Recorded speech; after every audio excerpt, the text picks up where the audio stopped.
अस्सलाम वालेकुम। आज 17 जुलाई है, तो आज मैं आप लोगों को आज के 17 जुलाई के कॉम्बो कार्ड बताने वाला हूँ। तो आप लोग वीडियो कंप्लीट वॉच करने से पहले वीडियो लाइक करें, सब्सक्राइब करें अगर आप न्यू है तो। सबसे पहले आपने जाना है यहाँ पे कॉम्बो डेली कॉम्बो पे क्लिक कर लेना है। आफ्टर डैट जो आपने करना है यहाँ पे न्यू पे आ जाना है। स्पेशल में आके आप लोगों ने न्यू कॉम्बो पे चले जाना है गाइस, ठीक है। यहाँ पे न्यू कार्ड्स में आ जाना है। उसके बाद सिंपली यहाँ पे आपको एक न्यू कार्ड्स मिलेगा यार। ये वाला आपको एक न्यू कार्ड मिलेगा जो कि हमारा फर्स्ट कॉम्बो है। तो हम देखते हैं क्या बनता है क्या नहीं बनता भाई साहब। सो हमारा जो फर्स्ट कॉम्बो है वो डन हो चुका है। हमारा सेकंड कॉम्बो जो है वो भी स्पेशल में है। हमारे कार्ड्स में आपने नीचे से स्क्रॉल डाउन करना है।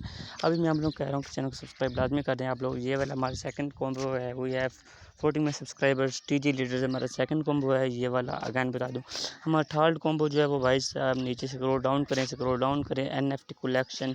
ये वाला हमारा थर्ड कॉम्बो है। ये वाला हमारा थर्ड कॉम्बो है। तो चैनल को सब्सक्राइब करके नीचे हमारे टेलीग्राम ग्रुप का लिंक है, उसको ज्वाइन कर लें। Thank you so much guys, love you, take care, bye bye, take care, bye bye.